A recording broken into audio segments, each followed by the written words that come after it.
Assalamu alaikum wa rahmatullahi wa barakatuh. Welcome to another video.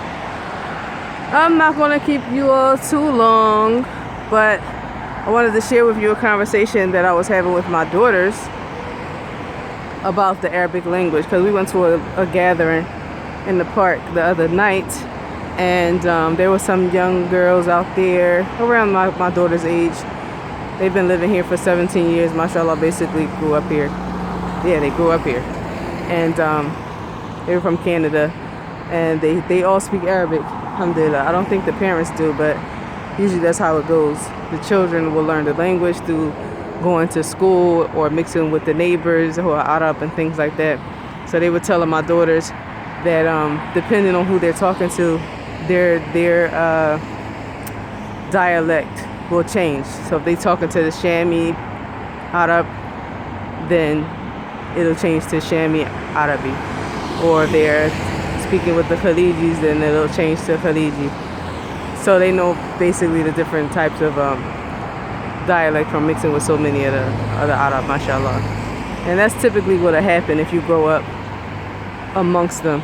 You'll learn everybody's lahja, even if you don't speak like them. Me, myself, I don't respond to them in their dialect. I keep one dialect.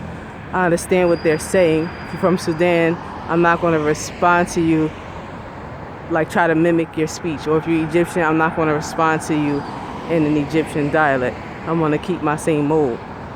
But the kids are, flexible, and if you grew up around it, then you know how to do it all. Sham as well, I don't really know how to imitate. I can imitate them a little bit, but I don't prefer to do that. Because typically, if you speak like a people, then they're just going to think that that's where you're from. Not saying that I want people to think that I'm from the Gulf or anything like that, but Yemen and Saudi is where I picked up my my dialect. And Yemen and certain parts of Yemen, they speak really fast, but it's very close to, they speak Fusha for in many parts. Yemeni speak very well, mashallah. And Saudi, they are very clear as well. So that's what I stick to, my foundation. I don't try to veer too far away from that. But the conversation went in the direction of individuals who, they're learning the Arabic language, and they're learning Fusha, which is, of course, what you're supposed to learn. Because if you learn Fusha, then you'll be able to understand everyone. What the foundation, what the masdar is, the root word is that they're using. Even if they take out a letter, or they add a letter, or they, like, what I mean by take out a letter is, like, for example, in Egypt, they don't pronounce qaf. In Sham, they don't pronounce the qaf. So instead of the word shagga or shaqqa, they'll say shaqqa. In the Gulf, they don't pronounce the qaf as qa. They say g. And also in the Khalij outside of Saudi, they pronounce the jim as ya. So for example, masjid is masjid, or ijlis is ijlis. Ijlis is to sit, of course. Or qaf is pronounced as ch, like sadiq is sadij, or sidq sij, depends on which country it is. And it varies depending on what part of, for example, Kuwait. Sometimes in the north of Kuwait they may pronounce it one way, and in the south they pronounce it another. But that's what you just learn, those things just being around them. So anyways, I was talking to the girls about the foundation is Fusha. Learn your Fusha. You'll be able to understand everyone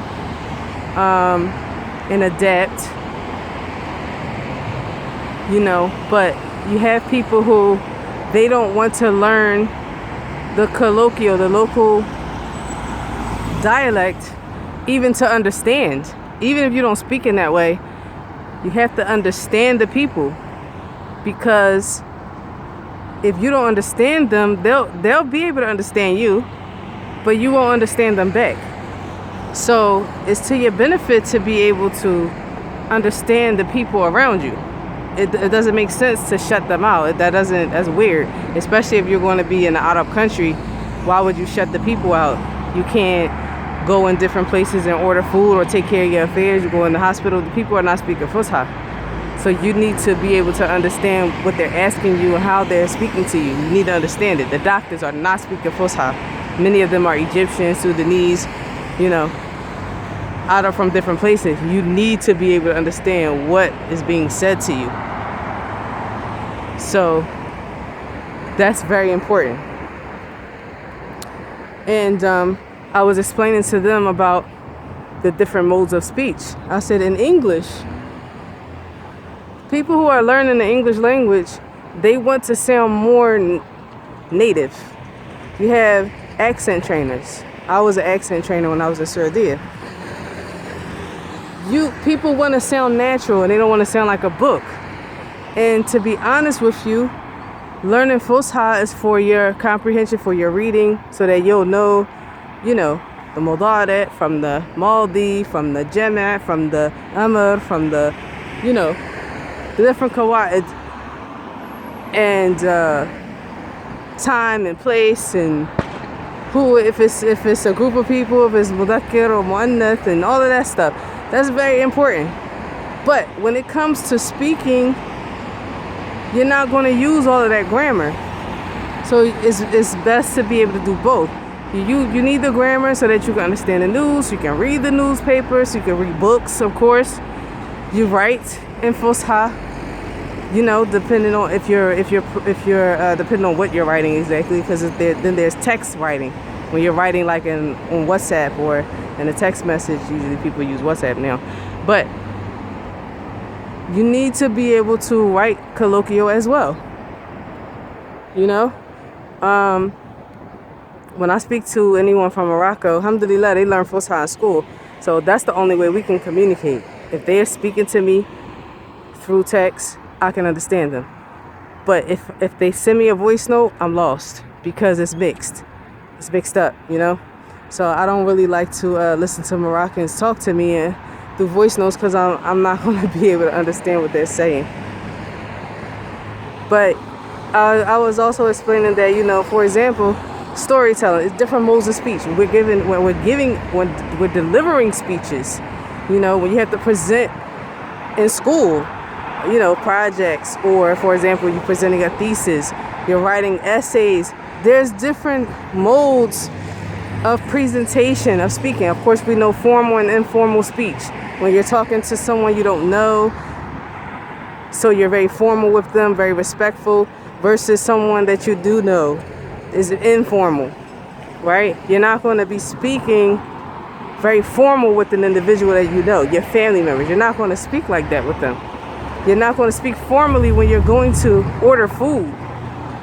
It's just, it depends on what kind of, where you are, of course. Restaurants and things like that, then yes. Depending on the restaurant. You're not going to speak formally in a little chicken shop. But you may in a high-end restaurant. Storytelling. Entertainment. You're telling a story, or you're being funny. You're telling some type of comedy, some type of jokes. Speaking of Fusha? No. If you master that, then mashallah. I mean, you can.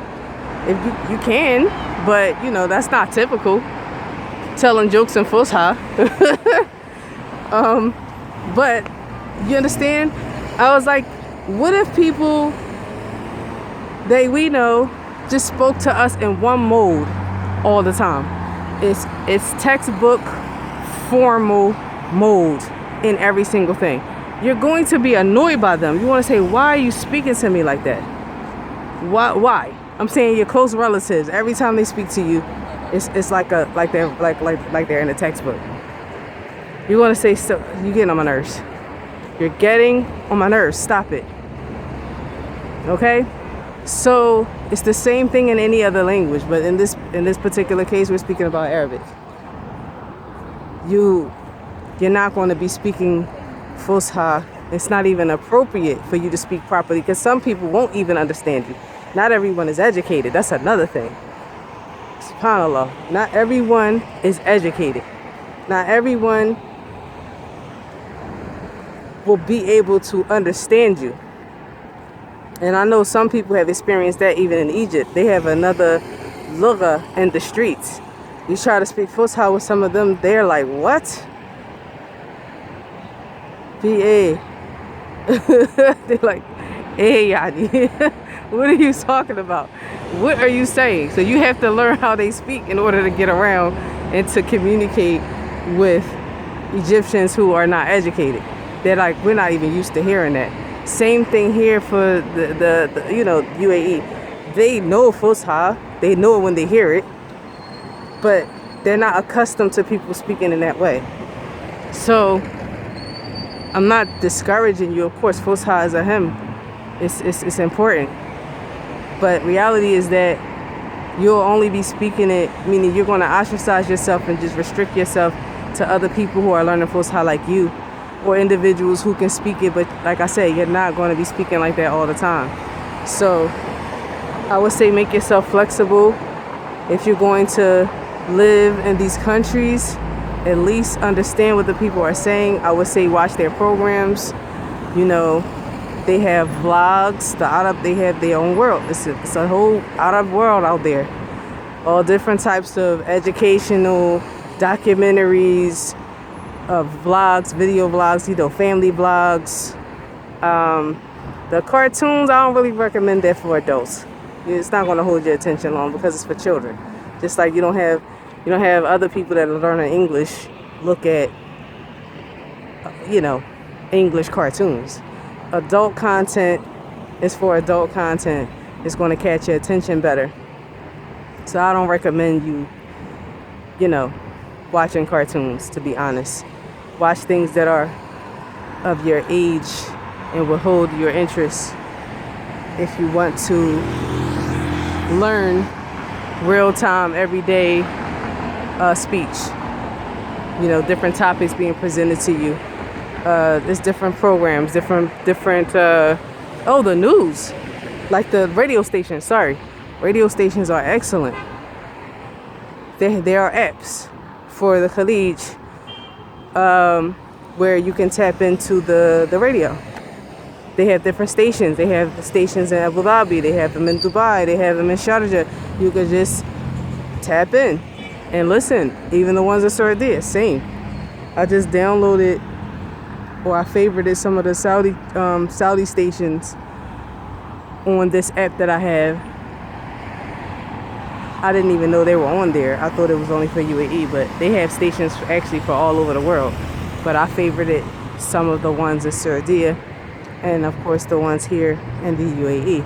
So you get to keep up on information. It's different programs they have on there. They have like Friday games. They play like the soap operas, the voice soap operas on the station.